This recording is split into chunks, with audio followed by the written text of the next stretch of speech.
going to show you a different technique.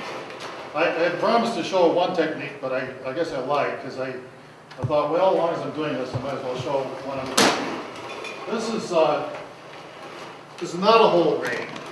It's very flat oat flakes, and so the seeds are not alive, they're dead.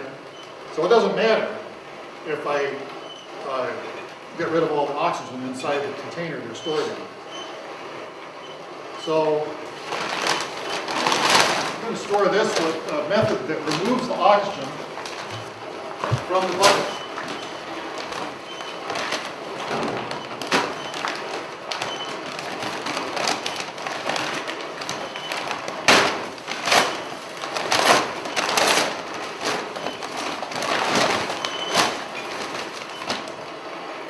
You don't see any beetles crawling around in there.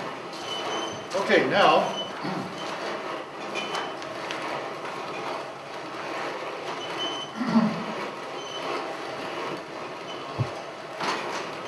I forgot to bring my gloves. Well, I've got something I can use.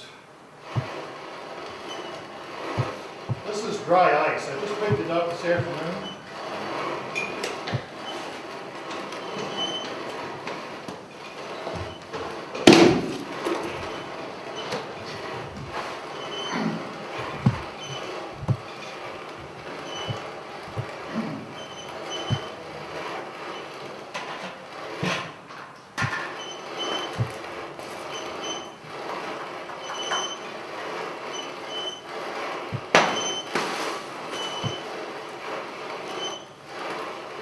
And use a fairly small quantity. This evanesces into a considerable volume of carbon dioxide. And what you do is you cover it with paper of some kind. I'm using these paper towels first, and then you load in the material that you want to store.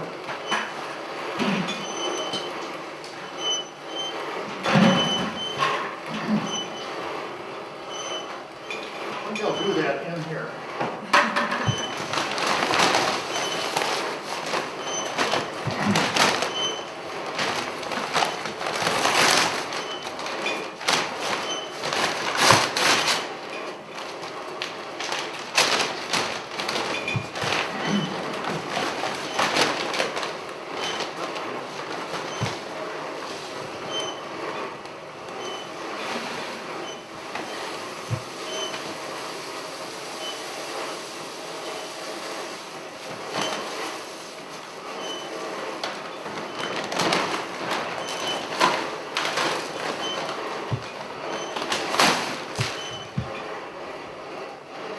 How many pounds is that bag?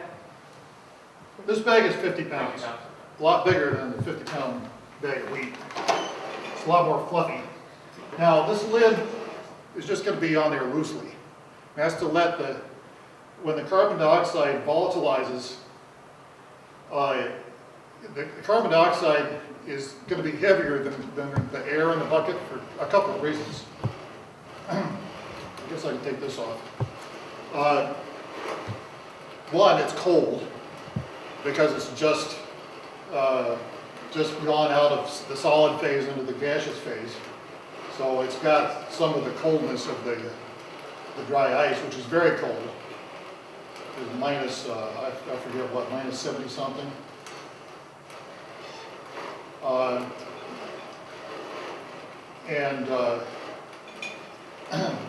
Also, carbon dioxide itself is a little bit heavier. So even if it was the same temperature as the surrounding air, it would still fill it up from the bottom. In other words, you're not going to have a stream of carbon dioxide escaping and leaving air in there. It's going to slowly dissipate and push the air out.